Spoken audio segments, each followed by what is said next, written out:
الحمد لله وكفى وسلام على عباده الذين اصطفى أما بعد قال النبي صلى الله عليه وسلم اغتنم خمسا قبل خمس شبابك قبل حرمك وصحتك قبل سقمك وغناك قبل فقرك وفراغك قبل شغلك وحياتك قبل موتك رواه الترمذی۔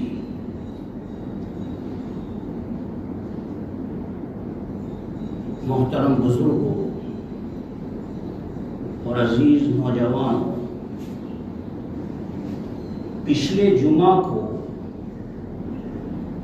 میں نے ایک حدیث پیش کی تھی اور اس پر بیان کرنا میں نے شروع کیا تھا۔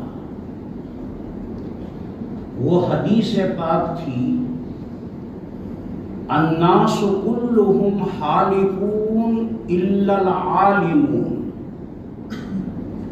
والعالمون كلهم حالقون الا العاملون والعاملون كلهم حالقون الا المخلصون والمخلصون على خطر عظیم۔ یہ حدیث میں نے پڑھی تھی۔ یہ خطبہ ہے، خطبات الاحکام، حضرت تھانوی علیہ الرحمہ کے خطبات ہیں۔ اس میں خطبہ نمبر 35 میں یہ حدیث ہے اور اس میں تھوڑے سے الفاظ بدلے ہوئے ہیں۔ الناس کلہم حلقہ، میں نے پڑھا تھا الناس کلہم حالقون، وہ بھی الفاظ ہیں، اور ایک الفاظ یہ ہیں الناس کلہم حلقہ الا العالمون والعالمون كلهم حلقہ الا العاملون والعاملون كلهم حلقہ الا المخلصون والمخلصون على خطر عظیم۔ اس حدیث پاک کے بارے میں مجھے مغالطہ ہوا اور میں نے اس حدیث پاک کو صحیح سمجھ کر کے بیان کیا تھا، حالانکہ یہ حدیث من گڑت ہے، موضوع ہے۔ طلبہ سمجھتے ہیں موضوع کو، لیکن عوام موضوع کو نہیں سمجھتے۔ موضوع کا ترجمہ کیا میں نے من گڑت۔ یہ حدیث من گڑت ہے، اس کا نہ کوئی سر ہے نہ کوئی پیر ہے، ارسطو جو ہے، اور یہ حدیث ارسطو جو ہے من گڑت ہے۔ کسی گڑنے والے نے آپ سمجھے گھر میں بیٹھ کے گڑھی ہے اور پھر نبی پاک صلی اللہ علیہ وسلم کی طرف منسوب کر دی ہے۔ یہ حدیث موضوع ہے اور من گڑت ہے ارسطو۔ مجھے دھوکہ ہوا دو چیزوں سے۔ ایک تو یہ خطبہ ہے، خطبات الاحکام لجمعات العام، یہ خطبہ ہے۔ مولانا صاحب نے، خطیب صاحب نے، حافظ نعیم صاحب نے 2-4 جمعہ پہلے یہ خطبہ پڑھا تھا، تو یہ میرے ذہن میں آیا مضمون کہ مجھے اس مضمون پر بیان کرنا ہے۔ تو یہ حدیث تو میں نے اس خطبے میں اور سمجھے مولانا کی زبان سے سمجھے سنی تھی۔ پھر میں نے ایک بہت بڑے عالم، ان کا نام نہیں لوں گا ورنہ تم ان سے بدظن ہو جاؤ گے، بہت بڑے عالم یعنی کہ بہت بڑے، یوں سمجھو، اور بچہ ان کے نام سے واقف ہے، ہر مسلمان ان کے نام سے واقف ہے۔ ان کی تقریر کی کتاب ہے، انہوں نے اپنی تقریر کی کتاب میں 2 جگہ اسی حدیث پر بیان کیا ہے۔ تو وہ بڑے آدمی ہیں، ان کی بات عرض سمجھے جو ہے مستند میں نے سمجھی کہ بڑی شخصیت ہے اور انڈیا لیول کی نہیں عالمی پیمانے کی عرض سمجھے جو ہے وہ شخصیت تھی، نام نہیں لوں میں عرض سمجھے جو ہے۔ اس لیے عرض سمجھے جو ہے میں نے اس حدیث کو صحیح سمجھا، پھر بعد میں نے اس حدیث کے بارے میں تحقیق کی، تو تحقیق کرنے پر عرض سمجھے جو ہے مجھے یہ بات معلوم ہوئی، عرض سمجھے آج تو انٹرنیٹ ہے، عرض سمجھے جو ہے کسی حدیث کو لکھو انٹرنیٹ پہ ڈالو اور سمجھے جو ہے وہ فوراً اس حدیث کے متعلق اور سمجھے جو ہے بتلا دیں گے۔ اور سمجھے بنوری ٹاؤن پاکستان میں ہے اور سمجھے وہاں کا فتویٰ ہے، اور اس فتوے میں اور سمجھے بنوری ٹاؤن میرے پاس ہیں، میں نے اس کی کاپیاں نکالی ہیں اور سمجھے جو کتابیں ہیں جن کتابوں میں اس کو موضوع لکھا ہے میرے پاس اس کی کاپیاں ہیں اور سمجھے۔ تو بہرحال میں اس نتیجے پر پہنچا کہ یہ حدیث موضوع ہے، یعنی یہ حدیث من گھڑت ہے اور سمجھے جو ہے۔ وہ صاحب جن کی بیان میں وہ حدیث ہے اس کے بارے میں تو میں کچھ نہیں کہوں گا، وہ بڑے آدمی ہیں اور سمجھے جو ہے۔ یہ کتاب جو ہے خطبات الاحکام، نیچے لکھا ہے تالیف حکیم الامت حضرت مولانا اشرف علی تھانوی، اور نیچے لکھا ہے ترجمہ اردو مفتی اعظم پاکستان حضرت مولانا مفتی محمد شفیع دیوبندی، اور مفتی تقی صاحب کے والد محترم ہیں مفتی شفیع صاحب، ترجمہ ان کا ہے۔ اور خطبات جو ہیں حکیم، اس سے کسی کو اور سمجھے جو ہے دھوکہ ہو سکتا ہے کہ یہ خطبہ نمبر 35 ہے، خطبہ نمبر 35 میں اور سمجھے یہ حدیث ہے، اور لیکن یہ ناشر جو ہیں چھاپنے والے خطبہ کی کتاب، ان کو تو پیسے سے مطلب ہے، دنیا دار لوگ ہوتے ہیں جتنے ناشر ہوتے ہیں، کتاب چھاپنے والے جب جتنے ہوتے ہیں سب ناشر اور سمجھے جو ہے اللہ ماشاء اللہ کوئی اور سمجھے اللہ کا نیک بندہ ہو، ورنہ تو اور سمجھے جو ہے ان کو تو پیسے سے مطلب ہے، اور سمجھے جو ناشر کا مطلب چھاپنے والے ہیں، اور سمجھے یہ چھاپنے والوں کی گڑبڑ ہے۔ حضرت تھانوی علیہ الرحمہ ایک محقق آدمی گزرا ہے، مجدد ہے، اس اور سمجھے جو ہے وہ ایسی اور سمجھے موضوع حدیث اور من گڑت حدیث کو کیسے اپنے خطبے میں، اور چوری پکڑی گئی اور سمجھے جو ہے کیسے میں نے چوری پکڑی، یہ اور سمجھے عربی خطبہ ہے، اور عربی خطبے کے بعد یہ ترجمہ ہے۔ اس ترجمے میں اور سمجھے 4 حدیثوں کا ترجمہ کیا ہے مفتی شفیع صاحب نے، اور وہ اور سمجھے حدیث جو ہے وہ یہاں ترجمے میں ہی نہیں، خطبے میں عربی خطبے میں اور سمجھے جو ہے، اور یہ مفتی صاحب مفتی شفیع صاحب کا ترجمہ ہے، اور اس ترجمے میں اور سمجھے جو ہے یہ حدیث اور سمجھے جو ہے نہیں ہے۔ اس لیے اور سمجھے جو ہے میں نے پچھلے جمعہ کو اس حدیث پر بیان کرنا شروع کیا تھا، لیکن اب نہیں کروں گا اس حدیث پر بیان، اس لیے کہ یہ حدیث ہی موضوع ٹھہری اور سمجھے من گڑت اور سمجھے، اس لیے میں نے دوسری حدیث اور سمجھے جو ہے پیش کی۔ حدیثوں کے بیان کے سلسلے میں بہت احتیاط سے کام لینا چاہیے، بہت احتیاط سے کام لینا چاہیے۔ اگر آپ کو صحیح معلوم ہے کہ یہ حدیث ہے، اور آج جو ہے حدیث اگر ہوگی تو کسی حدیث کی کتاب میں ہونی چاہیے، حدیث کی جو معتبر کتابیں ہیں سب چھپی ہوئی ہیں، فضائل کی جو کتابیں ہیں، فضائل کی کتابیں ہیں، سیرت کی کتابیں ہیں، تاریخ کی کتابیں ہیں، واعظین کی تقریریں ہیں، اور سمجھے خطبہ کے سمجھے جو ہے بیانات ہیں، ان میں کسی حدیث کا ہونا اس حدیث کے صحیح ہونے کے لیے کافی نہیں، چاہے وہ بہت بڑا خطیب ہو، چاہے وہ بہت بڑا واعظ ہو۔ حدیث صحیح وہ کہلائے گی کہ جو حدیث کی معتبر کتابوں میں ہو، اور یہ حدیث کی کسی معتبر کتاب میں نہیں ہے۔ اس لیے سمجھے جو ہے علماء نے فتویٰ دیا ہے، بنوری ٹاؤن سے فتویٰ سمجھے جو ہے، اور دوسرے حضرات کی بھی سمجھے جو ہے عبارتیں کہ یہ حدیث سمجھے موضوع ہے سمجھے۔ اس لیے حدیث کے بیان کرنے میں بہت احتیاط سے کام لینا چاہیے، اور ہر حدیث کہ اگر کسی حدیث کے بارے میں ذرا بھی تردد ہو تو کسی بڑے عالم سے جو ہے رجوع کرنا چاہیے اور پوچھنا چاہیے، اور سمجھے بعض مرتبہ یہ حدیث انتہائی مشہور ہے، لیکن مشہور ہونا کافی نہیں ہے، اور سمجھے حدیث کے معتبر کتابوں میں ہونا اور سمجھے ضروری ہے۔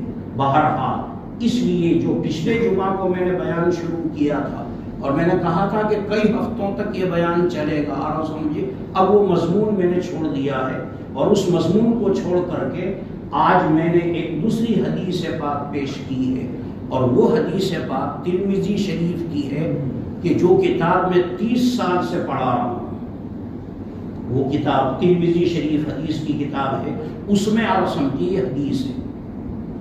نبی اکرم صلی اللہ علیہ وسلم کا فرمان ہے، اغتنم خمسا قبل خمس، 5 چیزوں کے آنے سے پہلے 5 چیزوں کو غنیمت سمجھو۔ اغتنم کے معنی غنیمت سمجھو۔ اغتنم خمسا قبل خمس، 5 چیزوں کے آنے سے پہلے 5 چیزوں کو غنیمت سمجھو۔ نمبر 1، شبابک قبل حرمک، جوانی کو غنیمت سمجھو بڑھاپے کے آنے سے پہلے۔ شبابک قبل حرمک، جوانی کو غنیمت سمجھو بڑھاپے کے آنے سے پہلے۔ وصحتک قبل سقمک، صحت اور تندرستی کو غنیمت سمجھو بیماری کے آنے سے پہلے، صحت اور تندرستی کو غنیمت سمجھو۔ وغناک قبل فقرک، فقر و فاقہ کے آنے سے پہلے مالداری کو غنیمت سمجھو۔ وفراغک قبل شغلک، فرصت کے لمحات کو غنیمت سمجھو مشغولیت کے دن آنے سے پہلے۔ وحیاتک قبل موتک، زندگی کو غنیمت سمجھو موت کے آنے سے پہلے۔ یہ ایک حدیث پاک ہے جس کا میں نے آپ کے سامنے ترجمہ کیا۔ اس حدیث پاک کا حاصل اور خلاصہ یہ ہے، اس حدیث پاک کا حاصل اور خلاصہ یہ ہے کہ 5 چیزیں ایسی ہیں جو سدا باقی نہیں رہتی۔ 5 چیزیں ایسی ہیں جو ہمیشہ باقی نہیں رہتی۔ نمبر 1، جوانی ہمیشہ باقی رہنے والی چیز نہیں ہے۔ صحت ہمیشہ باقی رہنے والی چیز نہیں ہے۔ مالداری ہمیشہ باقی رہنے والی چیز نہیں ہے۔ اس دنیا نے مالداروں کو بھیک مانگتے دیکھا ہے، لہذا مالداری ہمیشہ باقی رہنے والی چیز نہیں ہے۔ فرصت کے لمحات ہمیشہ باقی رہنے والے نہیں ہیں۔ اللہ نے اس وقت تمہیں فرصت دی ہے، بچے کمانے کے قابل ہو گئے ہیں اور آپ فارغ البال ہیں، تو سارا وقت عبادت میں لگائیں، آخرت کی تیاری میں لگائیں۔ وہ دن بھی آ سکتا ہے کہ یہ فرصت کے لمحات چھین جائیں اور مشغولیت آ جائے، تو پھر آدمی کو سر کھجانے کی فرصت نہیں رہتی، صبح سے لے کر شام تک دھندا اور دھندا دنیا کے پیچھے لگا رہتا ہے۔ اس لیے حدیث میں فرمایا گیا کہ فرصت کے لمحات ہمیشہ باقی نہیں رہتے، اور 5ویں چیز، زندگی ہمیشہ باقی نہیں رہے گی، ایک نہ ایک دن موت آنی ہے۔ لہذا 5 چیزوں کے آنے سے پہلے 5 چیزوں کو غنیمت سمجھو۔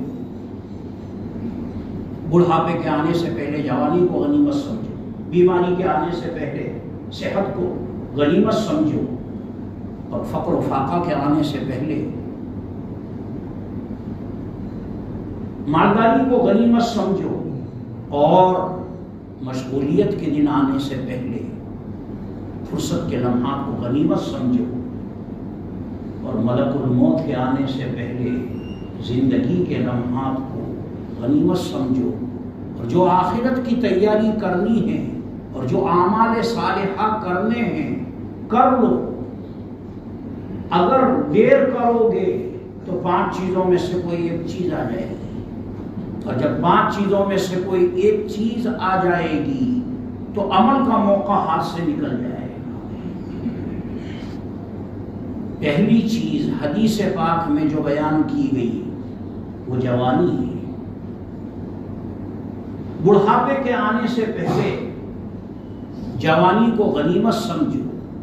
اللہ تبارک و تعالیٰ نے اس وقت تمہیں جوان بنایا ہے، نوجوان بنایا ہے، جسم میں طاقت ہے، جسم میں ہمت ہے، جتنی عبادت کرنا چاہیں کر سکتے ہیں، جتنی نمازیں پڑھنا چاہیں پڑھ سکتے ہیں، جتنے روزے رکھنا چاہیں رکھ سکتے ہیں۔ کیوں؟ جوانی ہے، جسم میں طاقت ہے، جسم میں سمجھے ہمت ہے، جتنی نمازیں پڑھنا چاہیں، جتنے روزے رکھنا چاہیں، جتنے حج کرنا چاہیں، جتنے عمرے کرنا چاہیں، جتنی دیر تلاوت کرنا چاہیں کر سکتے ہیں، اس لیے کہ جسم میں قوت ہے اور طاقت ہے۔ لیکن یہ جوانی سدا باقی رہنے والی چیز نہیں ہے۔ جوانی کے بعد بڑھاپا آنے والا ہے،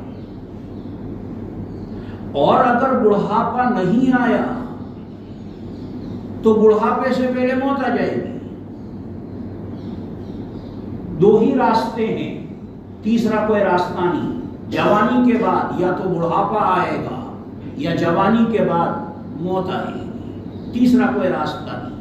2 ہی راستے ہیں، یا تو یہ جوانی ختم ہوگی اور بڑھاپا آ جائے گا، یا پھر بڑھاپے سے پہلے یا سمجھے جو ہے مر جاؤ گے۔ کیا ہم نے اپنی آنکھوں سے اس دنیا سے نوجوانوں کو جاتے ہوئے نہیں دیکھا؟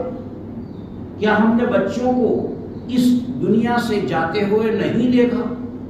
ہم کاندھا دیتے ہیں، نوجوان کا جنازہ ہے اس کو کاندھا دیتے ہیں، لیکن کبھی ذرہ برابر ہمارے دل میں یہ احساس نہیں ہوتا کہ میں بھی جوان ہوں، یہ بھی جوان تھا، یہ چلا گیا تو میں کب تک رہوں گا، میں کتنے دن تک جیوں گا، مجھے کچھ آخرت کی فکر کرنی چاہیے۔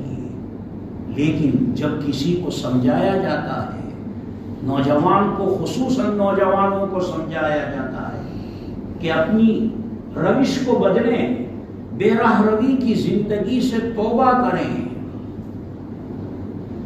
تو کیا جواب سننے کو ملتا ہے؟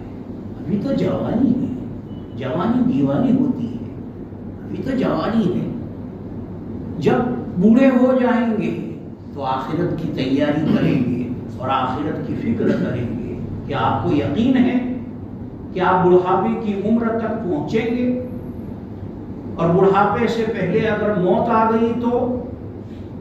اس لیے حدیث پاک میں فرمایا گیا کہ جوانی کو غنیمت سمجھو، اور بڑھاپے کے آنے سے پہلے جو اعمال صالحہ کرنے ہیں اور جو آخرت کی تیاری کرنی ہے وہ کر لو۔ شیخ سعدی علیہ الرحمہ بڑے اچھے عالم گزرے، ان کے فارسی میں اشعار ہیں جو بچے مدرسے میں پڑھتے ہیں، 2 کتابیں ہیں ان کی جو پڑھائی جاتی ہیں، شیخ سعدی گلستہ بستار۔ شیخ سعدی علیہ الرحمہ فرماتے ہیں وقت پیری گر کے ظالم می شود پرہیزگار، در جوانی توبہ کردن شیوہ پیغمبری سے۔ شیخ سعدی علیہ الرحمہ فرماتے ہیں بڑھاپے میں جا کر تو ظالم بھیڑیا بھی پرہیزگار بن جاتا ہے، گر گرگ ظالم، گرگ کے معنی بھیڑیا، وقت پیری، وقت پیری کا مطلب ہے بڑھاپے میں جا کر، بڑھاپے میں جا کر کے تو ظالم بھیڑیا جو پھاڑ کھاتا ہے دوسرے جانوروں کو، ذرا بھی رحم نہیں کھاتا کہ یہ بھی میری طرح اور سمجھے جو ہے ایک جان ہے اور میں اس کو کھا جاتا ہوں، ذرا بھی اور سمجھے جو ہے اس کے دل میں اور سمجھے اس کا خیال نہیں آتا۔ وقت پیری گرگ ظالم می شود پرہیزگار، بڑھاپے میں جا کر کے ظالم بھیڑیا بھی پرہیزگار ہو جاتا ہے۔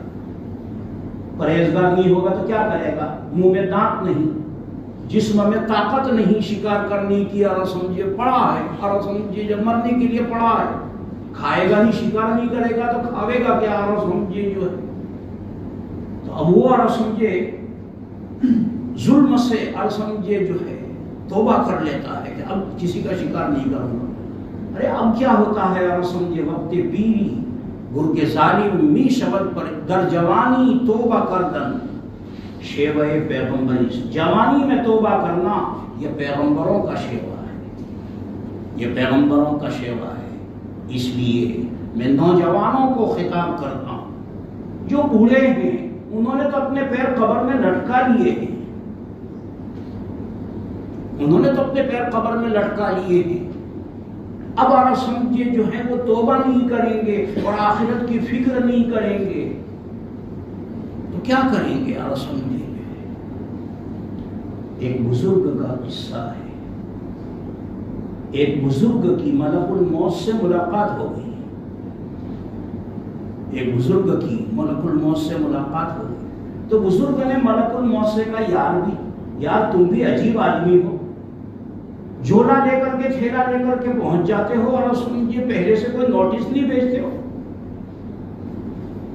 دنیا میں کسی کو گرفتار کرنا ہو مجرم کو تو پہلے سے اپنے گرفتاری وارنٹ جاری کیا جاتا ہے، نوٹس اس کو دیا جاتا ہے، اور سمجھے جو ہے اور تم کوئی نوٹس نہیں دیتے اور سمجھے۔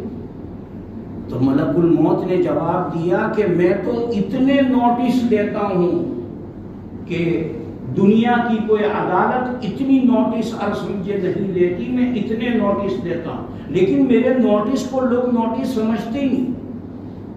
اور پھر ملک الموت نے فرمایا جب تمہاری داڑھی اور سر کے بال سفید ہو جائیں یہ میری طرف سے نوٹس ہے کہ اب تمہاری اور سمجھے جوانی گئی، اب تو آخرت کی فکر کرو، اور سمجھے یہ بالوں کا سفید ہونا یہ میری طرف سے نوٹس ہے۔ تمہیں ذرا بھی اور سمجھے بیماری ہو جائے، سر میں درد ہو جائے، تکلیف ہو جائے، فوراً اللہ کی طرف رجوع کرو، کبھی ہم رجوع نہیں کرتے۔ موت سے پہلے کچھ نہ کچھ تھوڑی سی بیماری سبب بنتی ہے اور پھر بیماری کے بعد آدمی مرتا ہے۔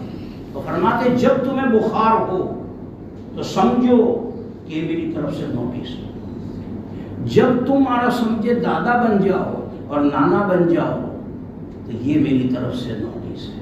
پوتا اور نواسا کہتا ہے دادا جان نانا جان آپ جائیں، اس گھر میں تو اب ہم رہیں گے۔ ہاں اور سمجھے اتنے نوٹس میں بھیجتا ہوں لیکن کوئی اور سمجھے میرے نوٹس کو نوٹس ہی نہیں سمجھتا۔ اس لیے محترم بزرگوں اور سمجھے نبی پاک صلی اللہ علیہ وسلم نے فرمایا اعمال صالحہ کرنے کا اصل وقت جو ہے جوانی ہے، جوانی کو غنیمت سمجھو۔ بڑھاپے میں آنے کے بعد ہم بوڑھے ہو گئے اور سمجھے اب چاہیں بھی تو اور سمجھے نماز نہیں پڑھ سکتے، اب چاہیں بھی تو نوافل نہیں پڑھ سکتے، اور سمجھے جو ہے یہ نوجوانوں کو مخاطب کر کے کہتا ہوں ابھی تمہارے جسم میں صحت ہے، طاقت ہے، قوت ہے، اپنی اس قوت کو اور سمجھے جو ہے اللہ کی عبادت میں صرف کرو۔ اللہ تبارک و تعالیٰ اور سمجھے ہم سب کو توفیق عطا فرمائے۔ ایک بات کو میں نے سمجھایا ہے جوانی کو، اور آگے 4 چیزیں باقی ہیں انشاءاللہ